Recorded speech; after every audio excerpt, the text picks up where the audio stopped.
Okay guys, this is just another safety tip. I'm not trying to say I'm an expert on anything. I'm not trying to tell anybody what to do. I'm just offering my personal advice on things.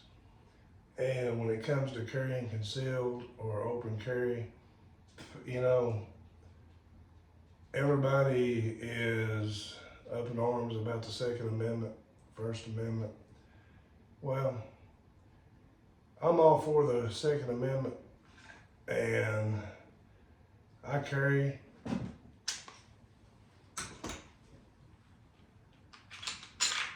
as you can see, the gun is completely empty. There's nothing left in it. I like to go by the look, touch system. You look in the barrel, you touch the barrel, you make sure there's no rounds in it.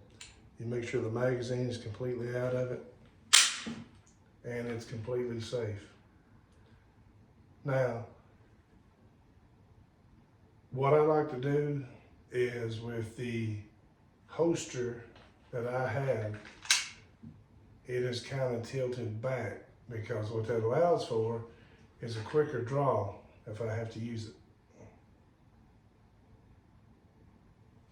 It makes it a lot easier on me if I have to pull this weapon real quickly, and it makes it a whole lot easier to be able to do so rather than having to search for it.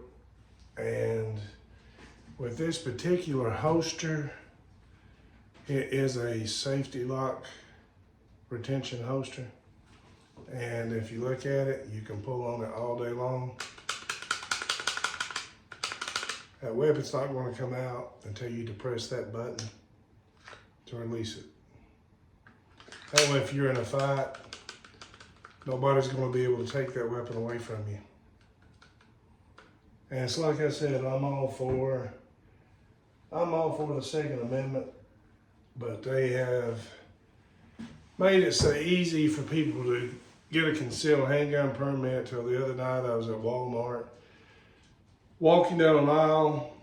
There was a guy had a Glock 9 on his side.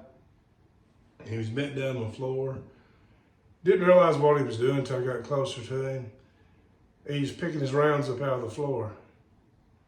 He had somehow managed to eject his magazine, and it knocked some rounds out. I don't know how he managed that.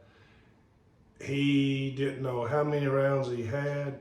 He didn't know how many rounds the magazine held.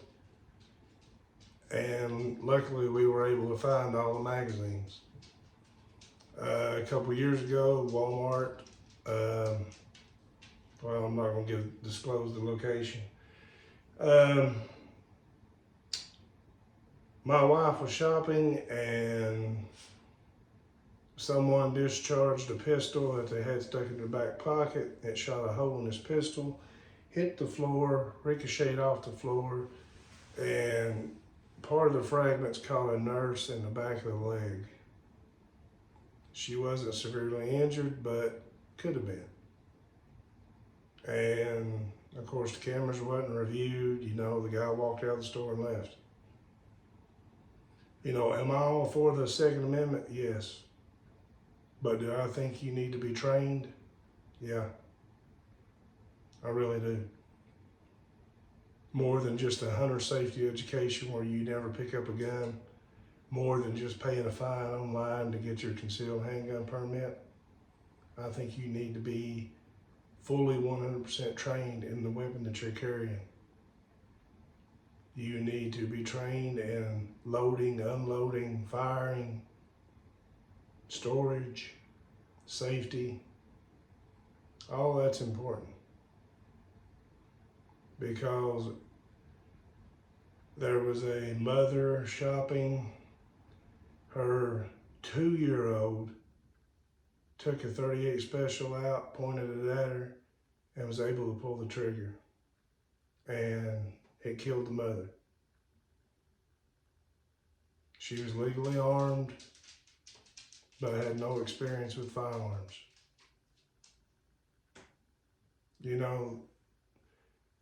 that is something that you really need to take very serious, because all it takes is one accident. I've seen range instructors who were former military that have shot themselves by accident, in the arm, in the hand, in the leg. And it's no joke, because different weapons that you use have different trigger pulls. Some have shorter trigger pulls, some have longer trigger pulls. Some you can switch out the trigger mechanism and it gives you a easier trigger pull. So, you know, before you commit to own that weapon, commit to the training. Commit to the safety of it.